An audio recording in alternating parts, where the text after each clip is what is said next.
자, 제목 예수님의 생애입니다. 예수님의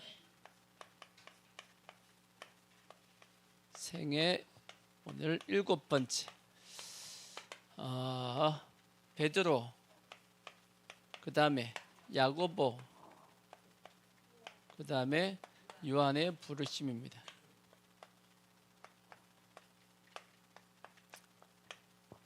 자, 오늘 말씀에 보면 우리가 잘 아는 내용의 말씀입니다. 자, 첫 번째 내용은 뭐냐면 베드로가 예수님의 제자가 되는 과정입니다. 되는 과정에 대한 설명이 오늘 본문 말씀의 설명입니다. 자, 오늘 내용은 예수님께서 베드로를 부르실 때 어떤 일이 있었는지 내용이 기록되어 있죠. 내용에 보면 베드로가 밤이 맞도록 고기를 잡았습니다. 몇 마리 잡았죠?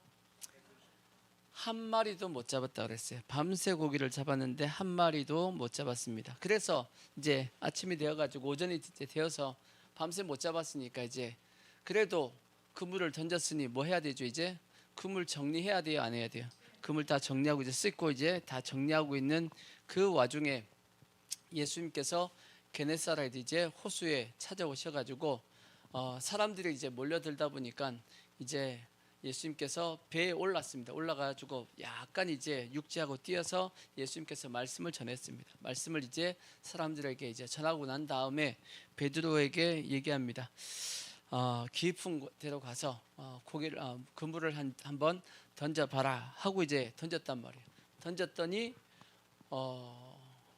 베드로가 우리가 잘 아는 말씀처럼 내가 밤이 맞도록 고기를 잡았지만 한 마리도 못 잡았습니다. 하지만 말씀에 의지하여 제가 그물을 던지겠습니다. 해가지고 이제 그물을 던졌단 말이에요. 던졌더니 얼마나 잡혔죠? 153마리는 요한복음 21장입니다. 요한복음 21장이고 여기 누가복음 5장에는 얼만큼 잠겼냐? 2배에 잠길 만큼 잡혔다 그랬어요. 2배에 잠길 만큼 고기가 잡혔습니다. 만약에 베드로가 근데 베드로가 요 말씀에 보면 엉뚱한 행동을 합니다. 갑자기 2배 잠길 만큼 물고기가 딱 잡혔으면 뭐라고 얘기해야 돼요? 베드로가 예수님에게 뭐라고 얘기하는 게 정상적인 대답이죠? 감사합니다라고 해야 돼. 왜? 밤새 고기 한 마리도 못 잡았는데 예수님이 한 방에 그냥 2배 잠길 만큼 가득 잡게 해줬으니까 감사하더라고 예수님에게 찾아와가지고 고백하는 게 맞단 말이에요. 근데 성경에 보면 뭐라고 말씀하고 있냐면 주여 나를 떠나소서 나는 죄인으로소이다 라고 얘기합니다. 뭔가 이상하죠? 왜 갑자기 예수님에게 자기를 떠나달라고 얘기해? 아니지. 어떻게 해야 되죠? 예수님 붙잡아야지. 왜? 예수님하고 같이 사업하면 사업 잘 될 거 아니야. 그래요, 안 그래요? 예수님이 던지라는 곳에 던지면 뭐 2배 잠길 만큼 잡는데 안 그러겠어요? 예수님이 붙잡아야지. 예수님 저와 함께 동업합시다 하고 이렇게 잡아야지 그게 정상인데 오히려 예수님을 어떻게 해요? 떠나달라고 얘기합니다. 그러면서 저는 뭐라고요? 죄입니다 라고 죄인입니다 라고 지금 얘기하고 있다고. 뭔가 베드로가 이렇게 얘기했다라는 것은 뭐가 있다는 뜻이에요? 지은 죄가 있다라는 뜻이기도 하고 뭔가 사연이 있다는 뜻입니다. 사연, 무슨 사연이 있을까? 그 사연이 있으니까 베드로가 지금 우리가 전혀 이해할 수 없는 대답을 지금 한 겁니다. 그럼 무슨 사연이 있냐? 성경에 베드로가 예수님을 제일 처음 만난 것은 지금이 아닙니다. 지금이 아니에요. 언제 만났죠? 언제 만났냐? 요한복음의 1장에 이미 베드로는 예수님을 만난 적이 있습니다. 자, 요한복음 1장 35절에 보시면 자, 이런 말씀이 있어요. 또 이튿날 요한이 자기 제자 중 2사람과 함께 섰다가 이튿날 언제 이튿날이냐? 예수님께서 세례받은 다음 날 이튿날입니다. 이튿날 요한이 자기 제자 중 2사람과 함께 섰다가 예수의 거니심을 보고 말하되 보라 하나님의 어린 양이로다 하고 저분이 메시아야라고 얘기했더니 두 제자가 그의 말을 듣고 예수를 따르거늘. 그러니까 세례 요한이 예수님 보고 메시아다라고 얘기했더니 세례 요한을 따르던 그 두 제자가 누굴 따라가 버렸어요? 예수님을 따라가 버렸어. 따르거늘 예수께서 돌이켜 그 따르는 것을 보시고 물어 이르시되 무엇을 구하느냐? 왜 따라와? 라고 물어봤단 말이에요. 그랬더니 이르시되 랍비여 어디 계시오니까 하니, 랍비는 번역하면 선생이라. 어디 계십니까? 어디에서 계십니까? 라고 물어봤어. 왜? 어디 계시냐고 왜 물어봤어요? 그게 찾아가려고. 어디 계실 겁니까? 라고 물어봤다고. 찾아가려고. 근데 그래서 예수님께서 이르시되 와서 뭐 하라고요? 따라와. 그러면 어딘지 알지? 따라와 하고 했다는 거예요. 그러므로 그들이 가서 계신 데를 보고 그날 함께 거하니 때가 10시쯤 되었더라. 그러니까 그날은 같이 뭐 했어요? 이 두 제자가 예수님과 함께 있었다라는 얘기입니다. 요한의 말을 듣고 예수를 따르는 두 사람 중에 하나는 누구였다? 시몬 베드로의 형제 안드레였습니다. 그러니까 베드로의 동생 안드레가 그 원래는 누굴 따르고 있었죠? 세례 요한을 따르고 있다가 세례 요한이 메시아다 그러니까 이제 예수님을 따르게 됐다는 얘기입니다. 그가 먼저 누구에게 갔냐? 자기 형제 시몬을 찾아 말하되 우리가 누굴 만났다? 메시아를 만났다 하고, 메시아는 번역하면 그리스도라. 데리고 예수께로 오니. 그러니까 안드레가 누굴 데리고? 시몬을 데리고, 자기 형 원래 이름이 시몬입니다. 시몬을 데리고 누구에게 찾아갔냐?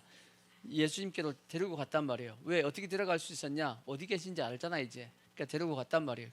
가서 이르시되 내가 요한의 아들 시몬이니. 예수께서 이제 딱 보시자마자 베드로에게, 시몬에게 이르시되 내가 요한의 아들 시몬이니 장차 게바라 하리라. 이제 너희 이름은 게바다. 다른 말로 번역하면 베드로라라고, 이제 너희 이름은 이제 베드로다 하고 이제 이름을 뭐 해주셨냐? 지어주셨단 말이에요. 이게 예수님께서 베드로하고의 첫 만남입니다. 이해가 되시죠? 자, 여기를 보면 베드로는 메시아에 대한 상당한 뭐가 있었다는 뜻이냐면 관심이 있었다는 뜻이 뭔가 이 말씀 속에 포함되어 있습니다. 왜냐하면 베드로하고 안드레는 원래 뭐 하는 사람이에요? 고기 잡는 사람입니다. 고기 잡는 사람이기 때문에 베드로 입장에서 안드레가 세례 요한의 제자로서 갚버리면 베드로는 어떻게 돼요? 혼자서 지금 고기를 잡아야 된다고. 근데다가 베드로는 장가 갔어요, 안 갔어요? 장가 갔단 말이야. 가정도 있어. 가정도 있는데 또 누구도 모시고 있냐면 나중에 보니까 장모도 모시고 있어. 근데 또 장모를 모시고 있는데 그 장모도 몸이 안 좋아, 아파. 그러면 베드로 입장에서는 돈 많이 벌어야 돼요, 적게 벌어야 돼요? 돈 많이 벌어야 돼. 그래야지 먹여 살리지 가정을, 그죠? 근데 돈 많이 벌라 그러면 동생 안드레가 같이 있는 게 좋아요, 없는 게 좋아요?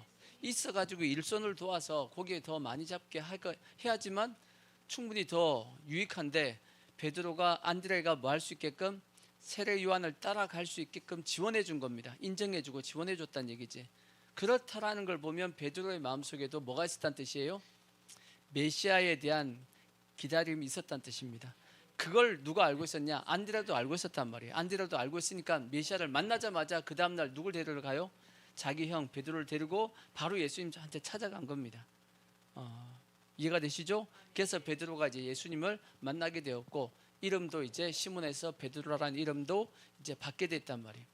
그러면 이런 과정이 있었으면 베드로가 예수님이 찾아왔으면 반갑게 맞이했어야 될 거 아니야. 근데 아니었다라는 거지.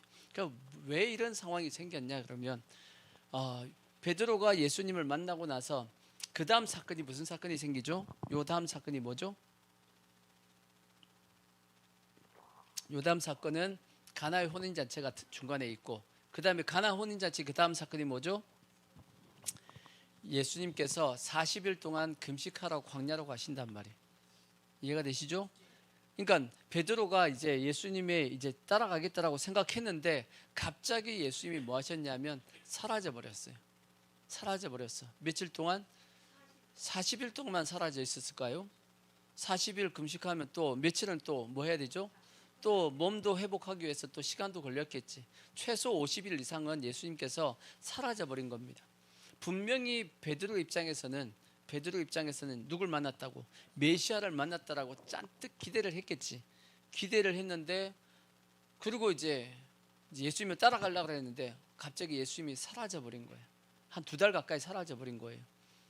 그러니까 그러다 보니까 안드레도 원래 누구 제자였는데, 세례 요한 제자였는데, 예수님을 만나고 이제 예수님을 따라가려고 하다가 예수님이 사라져 버렸으니까 다시 세례 요한에게 갈 수 있어요, 없어요? 못 가지. 떠나왔는데 배신을 또 하면 안 돼. 그러니까 안드레도 어떻게 해요? 그냥 다 때를 쳐버리고 뭐 하러 가자? 고기나 잡으러 가자 하고 이제 다시 이제 복귀한 겁니다. 그래서 둘이서 지금 뭐 하고 있었냐면 고기를 잡았던 겁니다. 자, 이러던 중에 이제 세례 요한도 성경에 보니까 그 사이에 어떤 일이 발생했냐면 헤롯이 세례 요한을 깜빵에 집어넣어 버렸습니다. 그리고 나서 이제 예수님은 한 2달 후쯤 이제 나타나셔가지고 어디에 방문했냐? 베드로가 사는 지역에 방문을 했단 말이에요. 거기서 말씀도 전하고 이적도 행하셨습니다. 그래서 그 근방에 소문이 확 퍼졌습니다. 자, 누가복음 4장 36절을 보십시오. 누가복음 4장 36절 보시면, 자, 다 놀라 서로 말하여 이르되 이 어떠한 말씀인고 권위와 능력으로 더러운 귀신을 명하며 나가는도다 하더라. 이에 예수의 소문이 어디에요? 그 근처 사방에 퍼지니라. 예수님께서 베드로가 사는 그 갈릴리 지역으로 가셔가지고 막 이적을 행하고 말씀 전하면서 이렇게 능력이 나타났단 말이에요. 그러다 보니까 소문이 쫙 퍼졌습니다. 그러면 이 소문을 베드로하고 안드레가 들었겠어요? 안 들었겠어요? 당연히 들었겠지.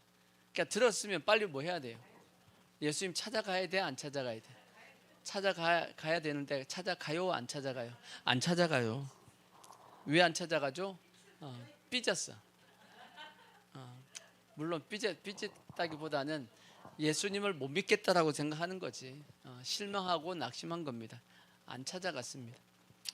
그래서 예수님께서 안 되겠다 싶어가지고 예수님이 누구에게 찾아가냐면 베드로의 집에 찾아갑니다. 자, 그 뒤에 38절을 보면 예수께서 일어나 회당에서 나가사 누구 집에?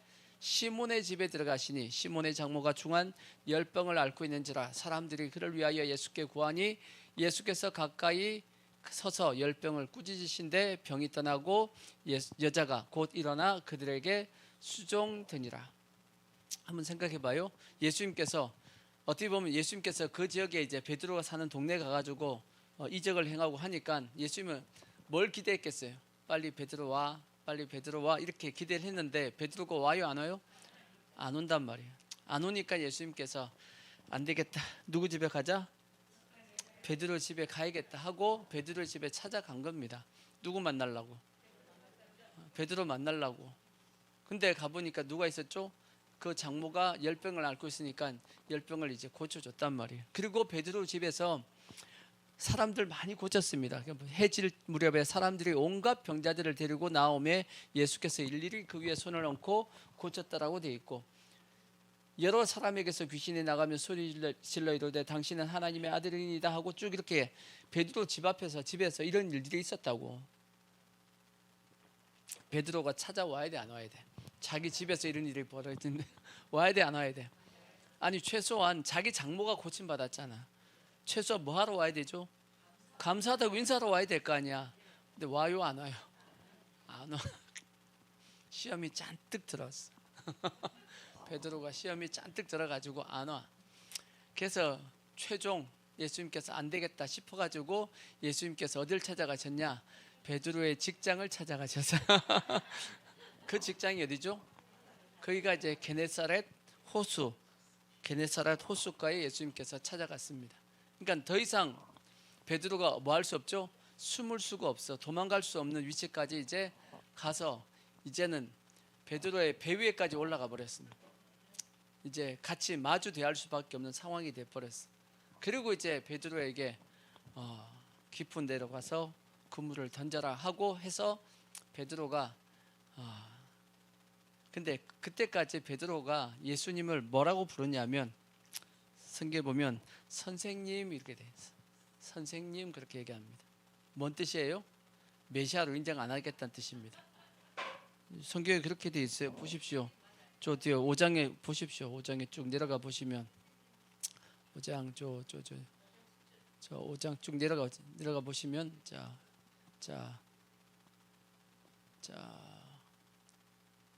몇 절에 있어요? 몇 절에? 7절 보십시오. 5장 7절 보시면 이에 다른 배에 있는 동무들에게 손짓 사이 와서 아니지 그 앞에 자 5절에 있어요. 자 시몬이 대답하여 이르되 선생님이라고 했잖아. 메시아라고 분명히 메시아 만났다 그랬는데 메시아라고 안 부르고 선생님이라고 불러요. 선생님 우리들이 밤이 새도록 수고하였으되 잡은 것이 없지만은 그래도 말씀에 의지하여 제가 그물을 내리겠습니다 하고 했단 말이에요. 그랬더니 이제 어떻게 됐다고요? 2배 잠길 만큼 고기가 잡힌 겁니다. 그러니까 베드로가 어떻게 하죠? 이분이 누구다? 메시아 그리스도가 맞구나 하고 이제 깨닫게 되어서 그 앞에서 뭐라고 고백하냐? 주여. 그래 보십시오. 그 다음에 주여라 그래.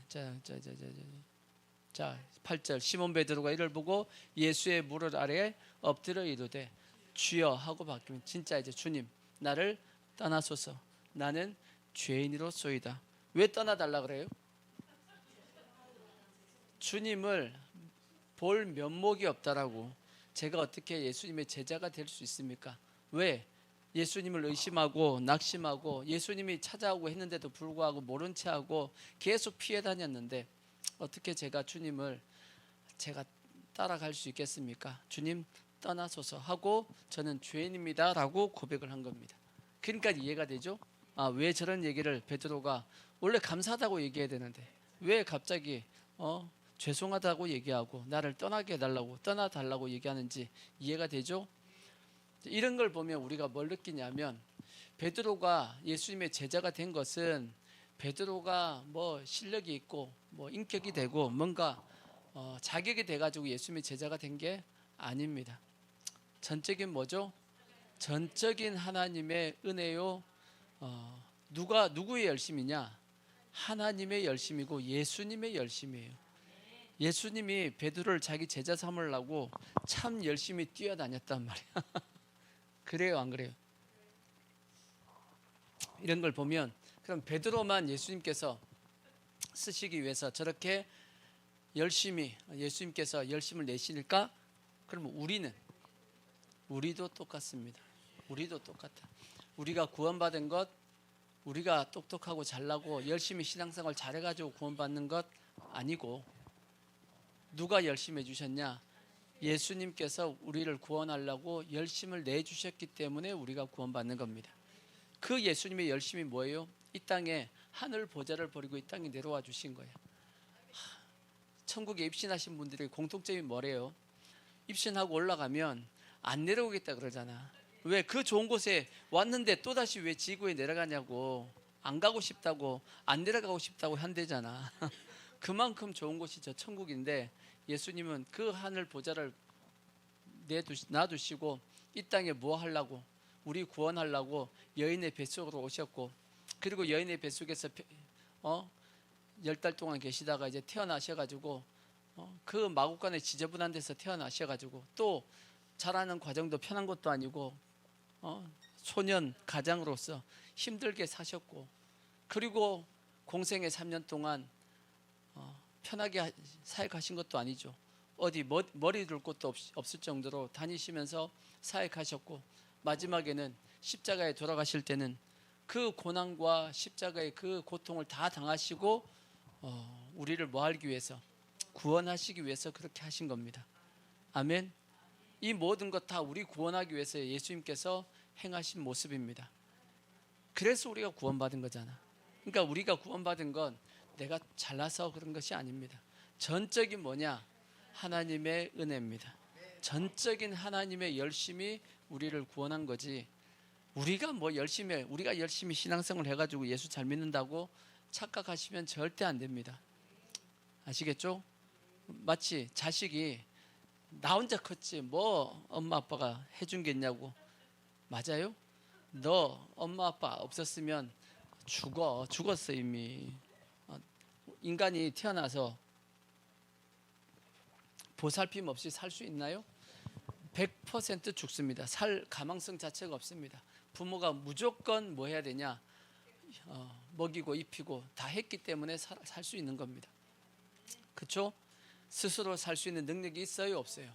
없죠. 전적인 부모의 은혜이듯이 우리의 구원도 마찬가지입니다. 전적인 하나님의 열심, 예수님의 열심이 우리를 뭐 하셨냐면 구원케 하신 겁니다. 아멘. 예수님은 베드로에게 이렇게 하신 게 아니에요. 우리에게도 동일하게 이렇게 하셨다고. 그래서 요한복음 13장 1절 보십시오.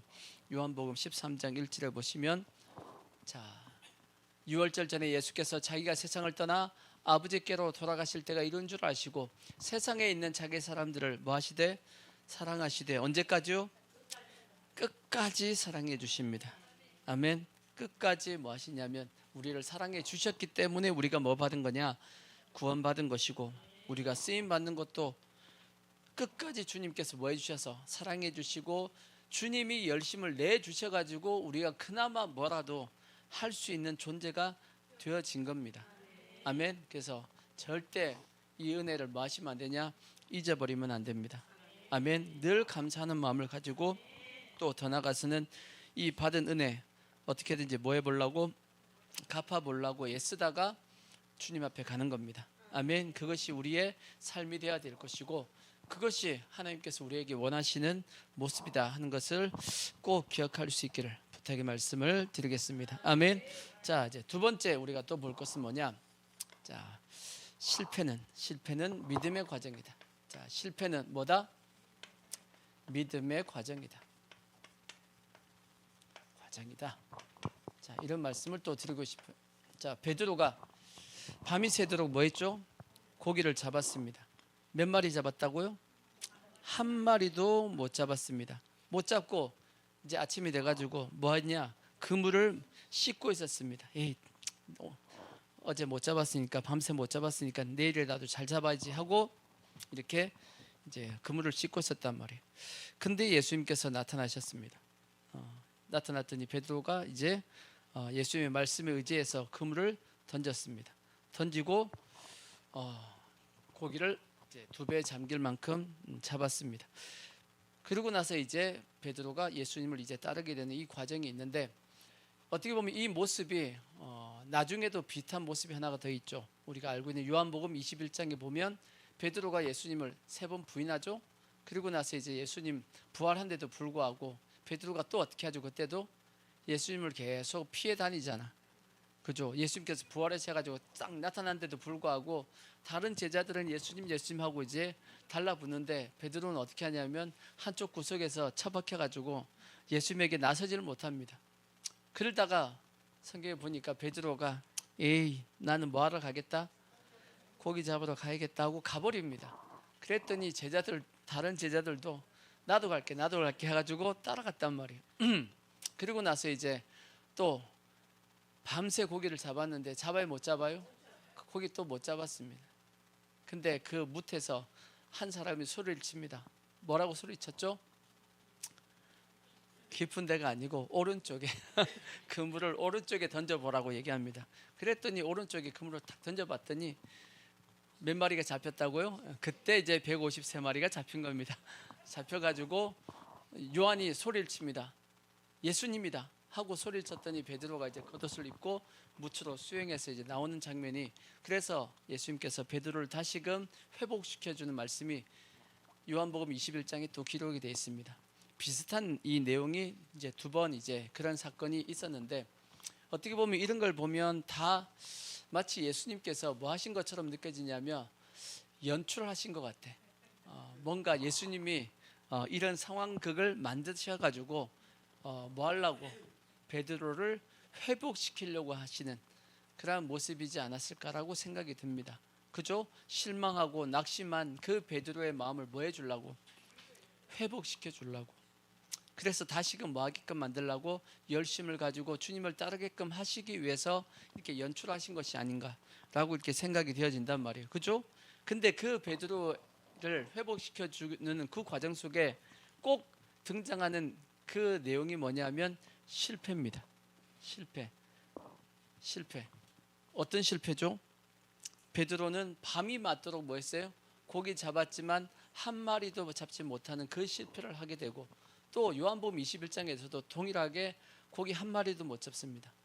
어떻게 보면 예수님께서 고기들한테 명령을 내렸던 것 같아. 절대 베드로의 그물에 잡히면 안 돼. 다 피해 다녀 하고 이제 다 빼돌리신 것 같아. 안 그러면 안 잡힐 수가 없을 거 아니야, 그죠? 안 그러겠어요? 밤이 맞도록 고기 그물 던졌으면 그래도 조그만 거 피레미라도 잡혀야지. 그것도 안 잡힌 것은 예수님께서 미리 다 빼돌리신 거야. 안 잡히게끔. 근데 이제 나중에 내가 딱 얘기하면 다 들어가야 돼 하고 이제 다, 예수님께서 들어가 했더니 고기들이 싹 다 들어간 거 아니겠어요? 그게 맞지. 다 예수님께서 다 이렇게 조작하신 거야.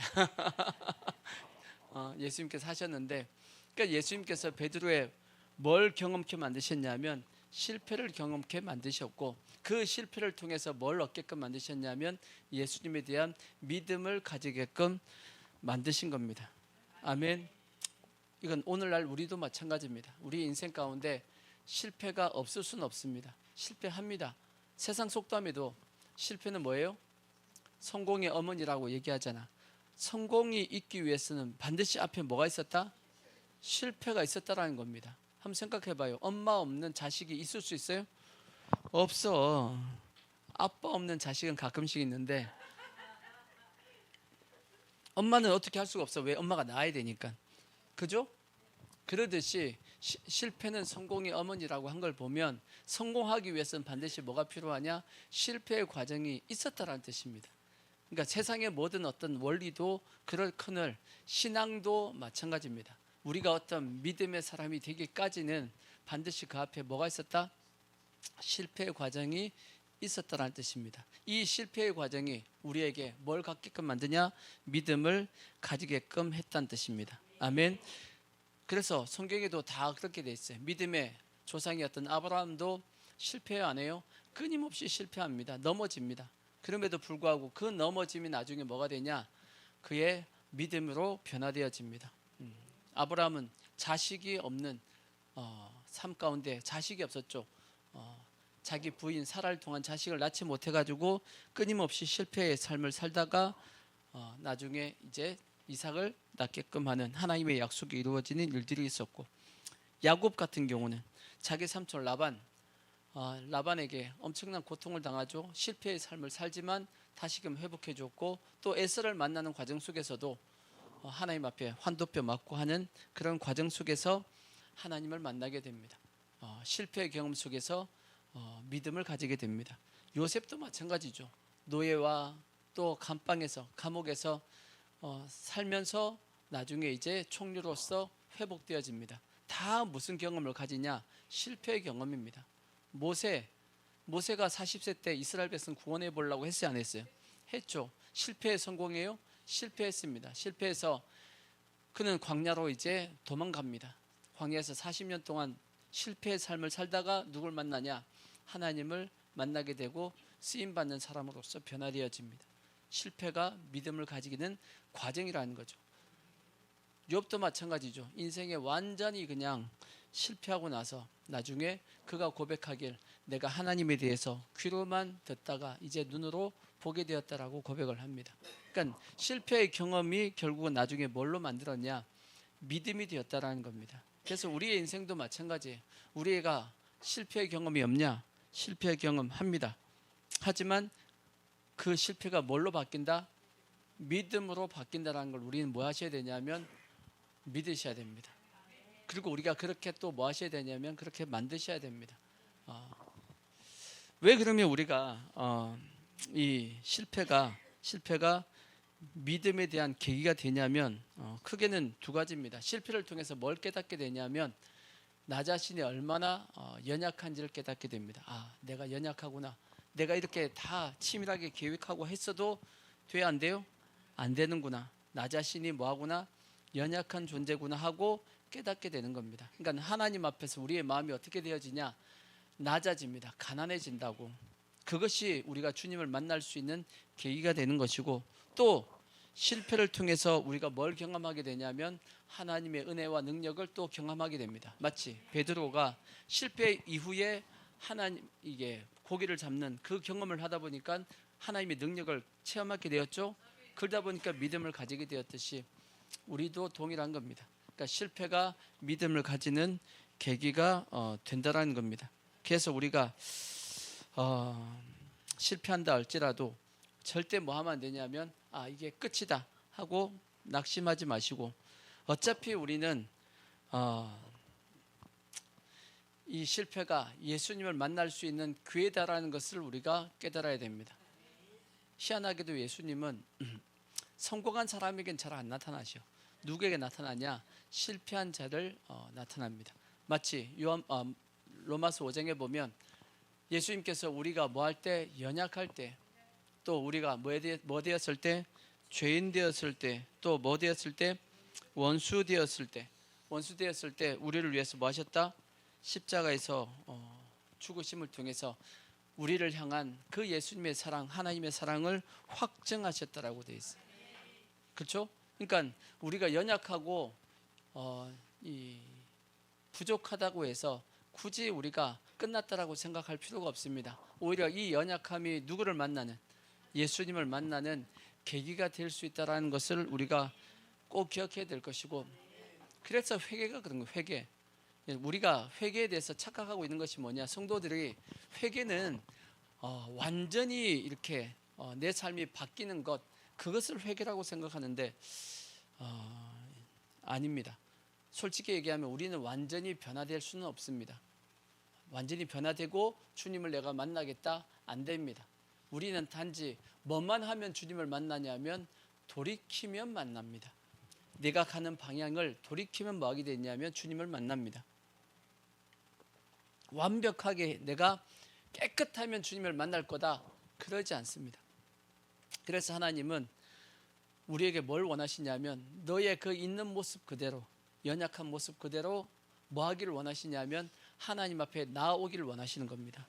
그러니까 우리는 성도들 중에서도 이렇게 착각하시는 분이 있어. 내가요 좀 더 완벽해가지고 주님 앞에 쓰임 받기를 원한다고, 내가 좀 더 돈도 좀 벌고 여러 가지 환경도 갖춰주고 그러면 내가 뭐 하겠다? 주님을 위해서 일하겠다라고 생각하는데 아니에요. 착각입니다. 절대 안 됩니다. 어차피 우리는 완벽해질 수가 없어. 연약한 모습 그대로 그냥 주님 앞에 나가는 겁니다. 그러면 주님이 뭐 하시냐면 알아서 일하십니다. 알아서 일을 해주시는 거예요. 아시겠죠? 그러니까 절대 뭐 하려고 하시면 안 되냐면 완벽해지려고 하지 마십시오. 완벽하고 한 이후에 주님 앞에 뭐 하겠다? 쓰임 받겠다. 된다 안 된다?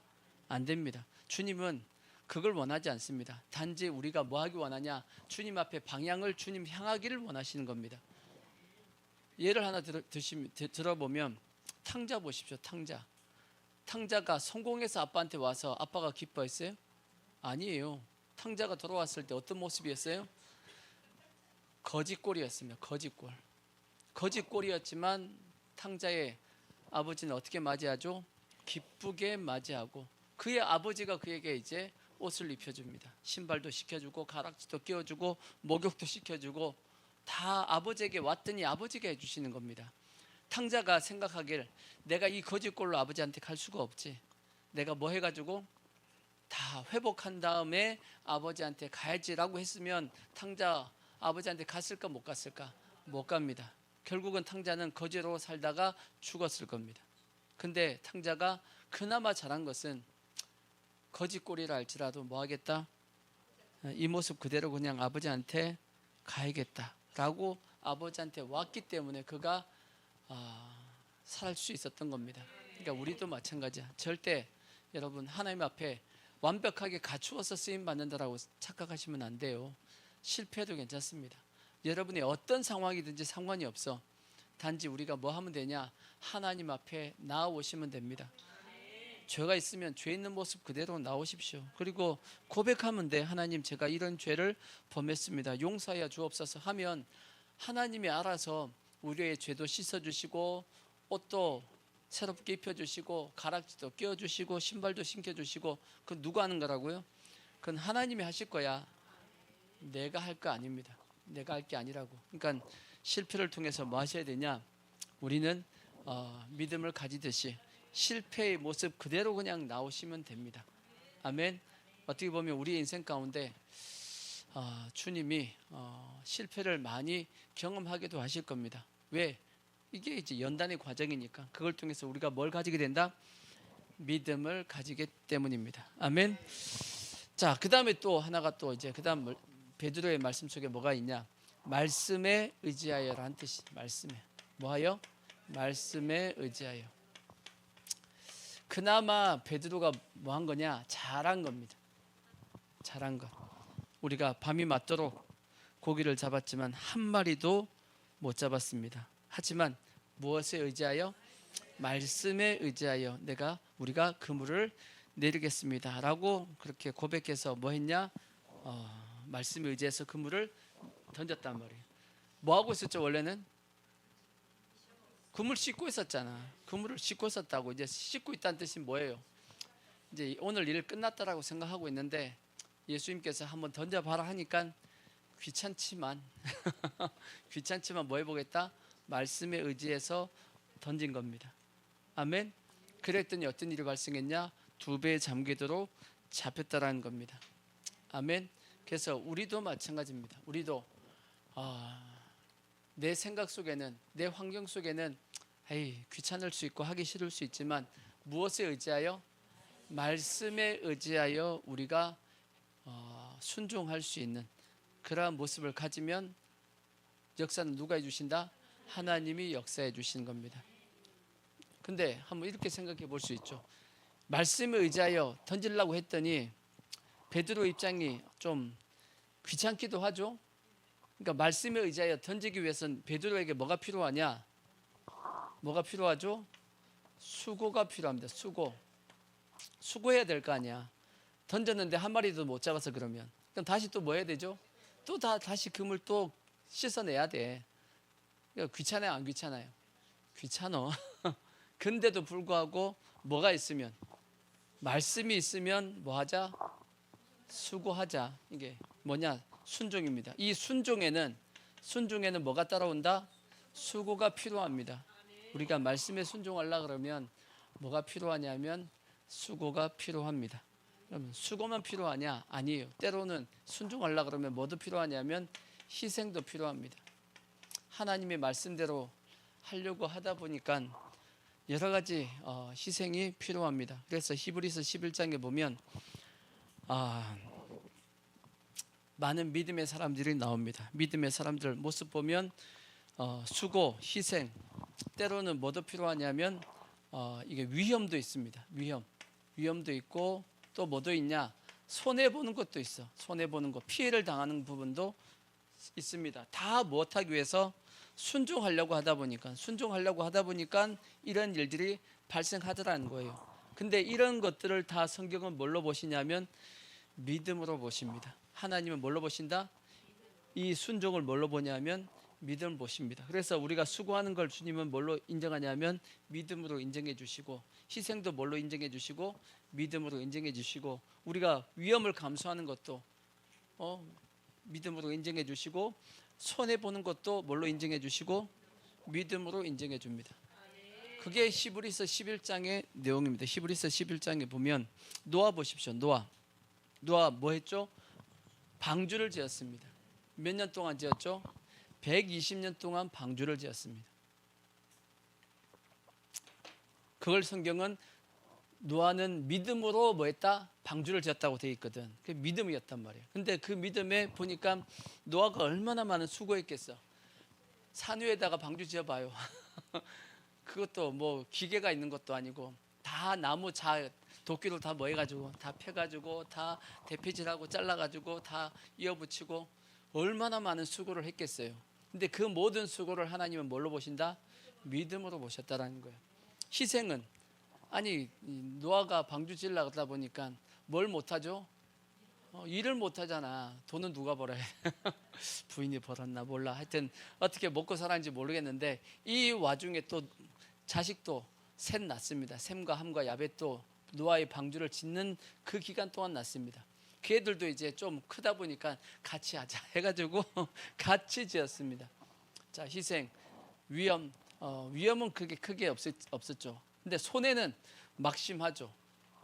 손해는 막심했겠지. 그죠? 근데 그걸 성경은 뭘로 본다? 믿음으로 보셨다라는 거지. 노아만 그러냐? 또 노아, 그다음에 또 누가 있죠? 히브리서 11장에 보면 믿음으로 아브라함도 성경에 보면 믿음으로 갈 바를 알지 못하고 나아갔다 그랬어요. 하나님께서 갈대아 우르에 있는 아브라함 보고 너는 본토 친척 아비 집을 떠나 내가 너에게 지시할 땅으로 가라 하고 떠나라 그랬습니다. 그럼 뭐가 그것도 수고가 필요하죠. 그리고 다 버리고 가야 되니까 희생도 필요하죠. 또 새로운 지역으로 가야 됩니다. 자기 사는 동네가 아니고 다른 지역으로 가는 건 그 당시는 상당히 위험한 짓입니다. 왜냐하면 이게 부족 국가잖아, 그렇죠? 부족 사회이기 때문에 그 부족을 벗어나서 다른 부족에 가다 보면 잘못하면 죽을 수도 있습니다. 그러니까 위험도 감수해야 됩니다. 여러 가지 그러니까 인생의 손해도 감수해야 되죠. 그러니까 이런 모든 걸 다 감수하고 아브라함은 뭐 한 거죠? 떠난 겁니다. 근데 그걸 성경은 뭘로 본다? 믿음으로 봤다라는 거지. 아브라함, 이삭, 야곱 성경에 보면 이삭과 야곱은 믿음으로 뭐 했다? 장막에 거했으며 라고 돼 있어. 장막에. 뭐 하지 않았다는 뜻이죠? 집을 안 짓고 살았다고. 이 땅에다가 소망을 안 두고 계속 뭐 하려고? 이 땅에서 이방인인 것처럼 나그네인 것처럼 살았다라고 말씀했어요. 인생에 많이 수고해서 정착하고 있으면 삶이 편하지. 계속 옮겨 다녀봐요. 힘들어요, 쉬워요? 힘들지. 그러니까 수고가 많이 있었고 그 또한 희생일 것이고 그 또한 위험도 있을 것이고 위험이 있어가지고 이삭도 엉뚱한 짓 했잖아. 자기 부인은 리브가를 자기 누이라고 속이기도 하고, 그렇죠? 이와 같이 이 모든 모습을 성경은 뭘로 보신다? 믿음으로 본다라는 거예요. 뭐 그 외에도 기생 라합 같은 경우 누굴 숨겼죠? 정탐꾼들 숨겼잖아. 거기 보면 라합은 믿음으로 정탐꾼 숨겼다고 돼 있어. 뭘 감수한 거죠? 위험을 감수한 겁니다. 걸리면 어떻게 되죠? 죽어요. 근데도 불구하고 숨겨졌듯이 그걸 뭘로 본다? 믿음으로 본다라는 겁니다. 아멘. 그러니까 우리 다 마찬가지입니다. 우리가 하나님의 말씀에 의지하여 순종할 때는 이런 것들이 있는데 이런 것들 우리가 행하면 하나님은 뭘로 보신다? 믿음으로 보신다. 그러니까 우리는 그래서 뭘로 살아야 되냐면 믿음으로 사는데, 그러니까 믿음으로 살기 위해서는 저런 걸 다 내 마음속에 이건 당연한 거다라고 하고 살아야 됩니다. 이거 안 당하고 내가 믿음으로 살겠다 돼요, 안 돼요? 안 돼요. 그래서 예수 믿으면 더 많이 수고해야 돼. 그죠? 더 많이 희생도 해야 되고 또 위험 때로는 감수해야 됩니다. 그죠? 지금 위험을 안 감수하려고 다 열어준 거 아니겠어요? 지금 위험을 감수해야 되고 또 뭐예요? 손해 봐야 됩니다. 수고하셔야 돼. 근데 우리가 여기서 꼭 알 수 있는 것은 뭐냐? 하나님이 우리에게 말씀 의지하여 순종을 요구할 때 꼭 기억하셔야 돼요. 뭘 기억해야 되냐? 우리가 할 수 없는 일은 안 시킵니다. 내가 할 수 있는 것만 시킵니다. 내 능력 밖의 일은 절대 하나님이 뭐 하시냐면 안 시킵니다. 할 수 있는 것만 시키고, 그래서 감당할 시험 밖에는 우리에게 감당케 하지 않는다라고 되어 있고, 혹 우리가 감당 못할 것 같으면 뭐예요? 피할 길을 주신다라고도 되어 있습니다. 아멘. 우리가 잘 아는 나아만 장군 같은 경우를 보시면 나아만 장군 문둥병에 걸렸단 말이에요. 근데 자기가 잡아온 그 여종이 우리 내가 잡혀온 그 나라 이스라엘 북이스라엘 땅에 가면 엘리사라고 하는 선지자가 있는데 그 선지자한테 앞에 가면 분명히 고침받는데 라고 이제 얘기를 했단 말이에요.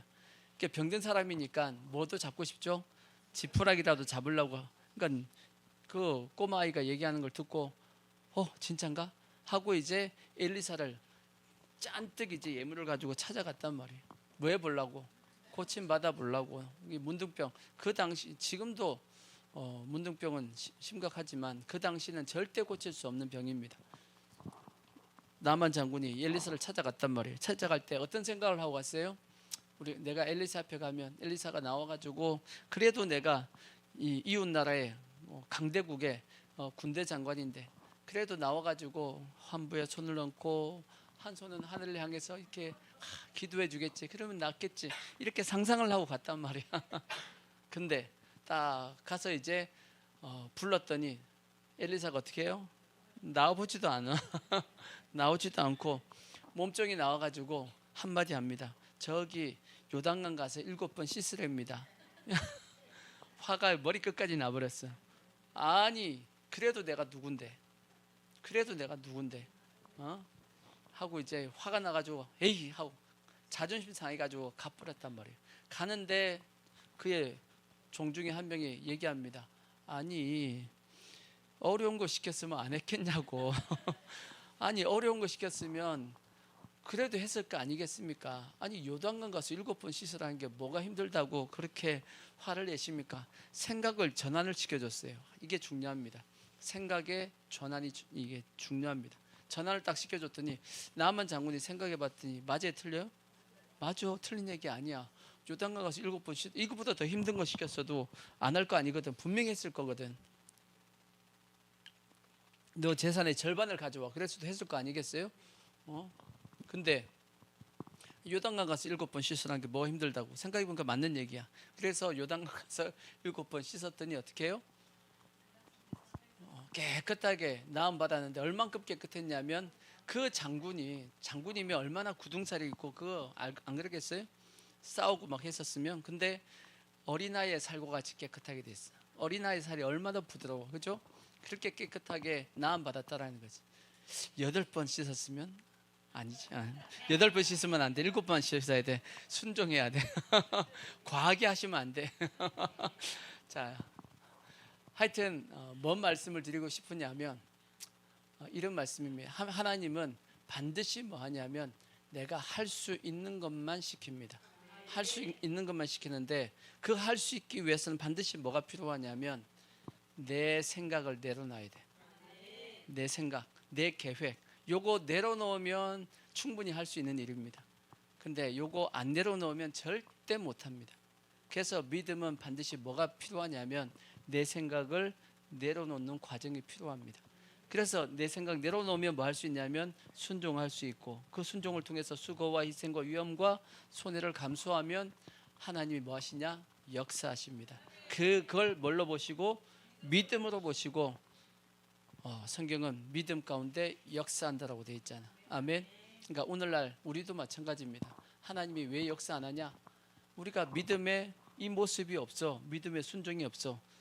성도들 수고 안 하려 그러고 희생 안 하려 그러고 위험 감수 안 하려 그러고 손해 안 보려 그래. 그러니까 순종을 못 합니다. 그러니까 순종을 못 하니까 뭐가 없는 거냐? 믿음이 없는 거예요. 믿음이 없으니 뭐가 안 되냐? 하나님이 역사를 할 수가 없습니다. 그죠? 하나님의 말씀의 능력이 사라진 것이 아니고 말씀의 능력이 사라진 건 아닙니다. 왜? 말씀은 어제나 오늘이나 영원토록 무엇이다? 동일하시다. 창세기 1장에 나와 있는 빛이 있으라 하신 그 말씀의 그 능력 한 말씀에 빛이 확 생겨버렸어. 우주야 저 별들아 생겨라 그랬더니 별이 생겼어. 와 이거 저 많은 별들이 말씀에 그냥 다 생겨버려. 그 능력이 오늘날 사라졌나요? 안 사라졌어. 여전히 그 말씀의 능력은 있습니다. 단지 우리가 뭐 하지 않아 가지고 믿음이 없어 순종을 하지 않으니 역사하지 못하는 겁니다. 하나님 탓 없어요. 우리가 잘못된 거야. 그러니까 어떤 문제가 발생하면 하나님이 아닙니다. 우리 쪽에 문제가 있는 거예요. 기억하시고 또 성경은 더 나아가서 이렇게 우리가 믿음으로 수고하고 희생하고 위험을 감수하고 손해보고 저렇게 하면 믿음의 역사가 반드시 있습니다. 말씀의 역사합니다. 그걸로 끝나는 것도 아니에요. 성경은 뭐라고 말씀하냐면 그 믿음으로 행한 것에 대한 역사가 나타난 것 플러스 보너스가 되어 있습니다. 뭔 보너스가 있냐? 나중에 주님 앞에 서면 상이 있습니다. 상을 주신대. 상을 칭찬과 상을 주신다라고 말씀했으니까 우리가 그래서 뭘로 살아야 되냐? 믿음으로 살아야 돼. 아멘. 자, 그 다음에 또 우리가 또 생각할 게 뭐냐? 네 번째 믿음의 결단입니다. 믿음의 결단. 우리가 신앙생활 할 때 뭐가 있어야 되냐면 이 믿음의 신앙의 결단이 있어야 됩니다. 그 신앙의 결단의 모습이 뭐냐면 즉각적인 순종입니다. 즉각적인 순종. 예수님께서 이제 베드로에게 이제 나를 따라오라고 이제 했더니 그들이 예수님을 따라요, 안 따라요? 자, 5장 11절 보시면, 자, 5장 11절, 그들이 베드로를 육지에 대고 모든 것을 버려두고 예수를 뭐 했다? 따랐다라고 돼 있어. 모든 것을 버려두고 예수님을 따랐다. 즉각적으로 뭐 했다고요? 순종했다라고 돼 있습니다.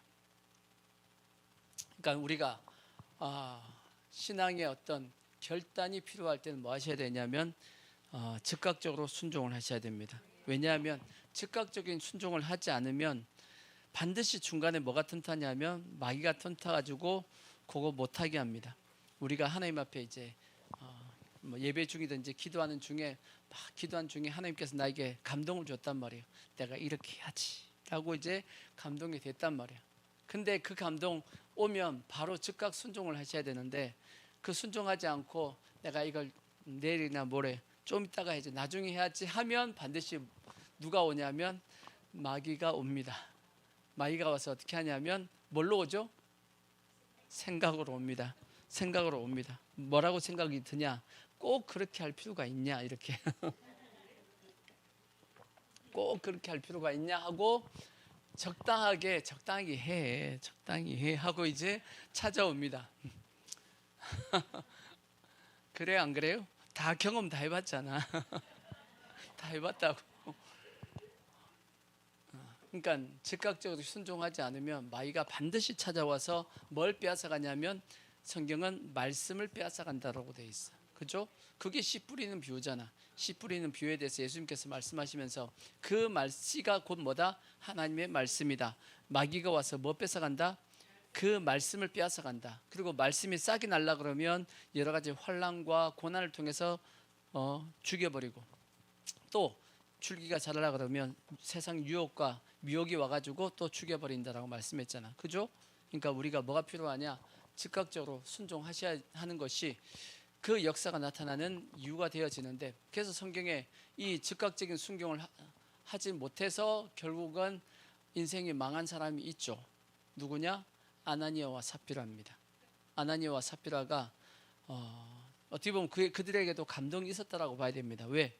전 재산을 팔아가지고 하나님 앞에 내야겠다라고 했던 것은 감동 없으면 안 돼요. 이거 여러분 누구 봤는데 누가 와 전 재산을 팔아가지고 사람들한테 막 영광 받는다 그 모습 보면서 나도 다 팔아가지고 바쳐서 영광 받아야지 이런 생각 들어요? 안 들어. 그냥 영광 주고 말지. 그죠? 자기가 다 팔아가지고 낼 마음이 생겼다는 것 자체는 이건 뭐냐? 감동이 왔다는 뜻입니다. 근데 일단 다 팔았단 말이에요. 팔고 보니까 뭐하죠? 마음이 이제 이게 욕심이 생기는 거예요. 아 이거 안 된다. 이거 다 바치고 나면 우리가 어떻게 사냐 하고 생각이 돼가지고 어떻게 하죠? 일부를 숨깁니다. 판 것의 일부를 숨겼어. 여기서도 잘못한 게 뭐냐? 일부 숨겼으면 베드로가 물어봅니다. 이게 다냐? 물어봤으면 아니요. 좀 일부 숨겼습니다. 왜? 우리도 좀 먹고 살아야 되니까. 그렇다고 해서 베드로가 다 가져와. 그렇게 하지는 않았을 것 같아. 그죠? 거기서 정직하게만 했었으면 안 죽었을 텐데 답니다 라고 얘기해가지고 베드로가 뭐라 얘기했냐? 너 속에 사단이 가득하다. 왜 거짓? 나를 속이는 것이 아니고 누굴 속이는 거다? 하나님 성령을 속이는 거다 해가지고 계속 죽잖아. 자기 부인 삽비라도 그렇게 죽잖아요. 그러니까 우리 기억하셔야 됩니다. 하나님의 말씀이 내 심령에 떨어지면 반드시 어떤 놈이 찾아온다? 마귀라는 놈이 찾아온다. 뭘로 찾아오냐? 생각으로 찾아옵니다. 어떻게 하셔야 되죠? 그 마귀가 틈타지 못하게끔 즉각적으로 빨리 내가 움직여야 돼.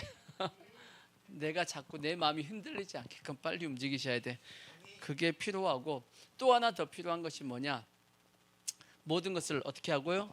버려두고 모든 것을 버려두고 예수님을 따랐다고 되어 있죠. 왜 모든 것을 버려둬야 되냐? 어떻게 보면 더 확실하게 하기 위해서 뭐 하셔야 되냐면 배를 부셔버리고 갔어야 됩니다. 뭐예요? 배를 부셔버리고 갔어야 돼. 그러면 나중에 베드로가 내가 고기 잡으러 간다고 했을까 못했을까? 안 했겠죠. 왜? 배가 없는데. 돌아갈 배가 없다고. 그랬으면 안 돌아갔을 거라고. 근데 부셔버리지 못해서 그냥 버려두고 그냥 갔습니다. 근데 성경에 부셔버리고 간 사람이 있어. 누구죠? 엘리사입니다. 엘리사가 부셔버리고 갑니다. 성경에 보면 엘리야가 엘리사를 부르잖아요. 그때 엘리사가 어떻게 행동하냐면 그가 원래는 12결의의 소, 12결의의 소니까 24마리입니다. 24마리를 딱 앞에, 와, 엄청나게 부자예요. 엘리사가 가난한 사람이 아니에요. 부자입니다. 24마리의 소를 딱 해가지고 밭을 갈 정도면 엄청나게 재력이 있는 사람입니다. 근데 엘리야가 불렀단 말이에요. 그랬더니 엘리사가 엘리야를 쫓아가면서 어떻게 하냐? 이 두 결이, 그러니까 한 결이 두 마리의 소는 잡아가지고 이게 다 이제 베풉니다. 잔치를 벌여버려. 오히려 그냥 하나님 앞에 드려버려. 이제 어떻게 하냐면 그 모든 농기구 있죠. 농기구가 땔감이 됩니다. 땔감으로 해가지고 아예 이제 다시 돌아와도 뭐가 안 되게끔, 농사 못 짓게끔. 요즘 같으면 마트에 가서 다 사면 돼. 그때 당시는 그게 아니야. 농기구가 그렇게 넉넉한 그런 시대가 아니기 때문에 다시 돌아오려고 해도 이 일이 많습니다. 근데 엘리사가 어떻게 하죠? 그 모든 농기구를 그 땔감 삼아 가지고 아예 들여버리고 바쳐버리고 엘리야를 쫓아간단 말이에요. 그랬더니 나중에 어떻게 해요? 이제 나중에 엘리야가 이제 승천하려 그럴 때 보십시오. 승천을 하려 그럴 때 각 지역마다 뭐가 있었죠? 선지학주가 있었죠. 선지생도들이 있었는데 이미 다 뭘 알고 있었냐면 엘리야가 승천한다는 걸 다 알고 있었어. 그게 어떻게 소문이 퍼진지 모르겠지만 다 알고 있었습니다. 그래서 이제 지역마다 가는데 선지생도들이 엘리사에게 자꾸 얘기합니다. 뭐라고 얘기하냐? 너 엘리야 올라가 버리는데 왜 자꾸 쫓아가냐? 굳이 쫓아갈 필요가 있냐 하고 다들 엘리사를 말리잖아. 근데 엘리사는 뭐라 그래요? 냅둬, 난 끝까지 갈 거야 하고 끝까지 쫓아가잖아. 그래서 나중에 뭘 받죠? 2배의 영감을 받는다라고 돼 있잖아. 그죠? 왜 엘리사는 끝까지 쫓아갔을까? 갈 데가 없어. 왜? 이미 다 뭐 해버렸어요? 다 없애버리고 가버렸어. 돌아갈 길을 뭐 한 거냐? 안 남기고 가버린 겁니다. 그러니까 우리가 주의 길을 감에 있어서 뭐가 필요하냐면 돌아갈 길을 만드시면 안 됩니다. 돌아갈 길을 안 만들고 가면 어차피 못 돌아가 버려요. 근데 때로는 그래서 하나님께서 어떻게 하시냐면 돌아갈 길을 막으시는 목회자들도 상당히 많습니다. 그래서 쫄딱 망하게 해가지고 주의 길을 가신 분들이 많은 이유는 뭐냐면 그분들을 다시 뭐하지 못하게끔 이 길밖에 없다, 이 길밖에 없다 하고 가게끔 하시려고 하나님께서 뒷길을 막아버리시는 경우가 상당히 많은데 우리의 각오도 그래야 됩니다. 우리의 각오도 우리는 뭐하지 않겠다? 뒤돌아서지 않겠다. 우리 사명선이라고 하는 저기 복음성가 있습니다. 절대 뒤돌아가지 않겠다라고 이렇게 가사가 그렇게 되어 있습니다. 절대 뭐하지 않겠다? 뒤돌아가지 않겠다라고.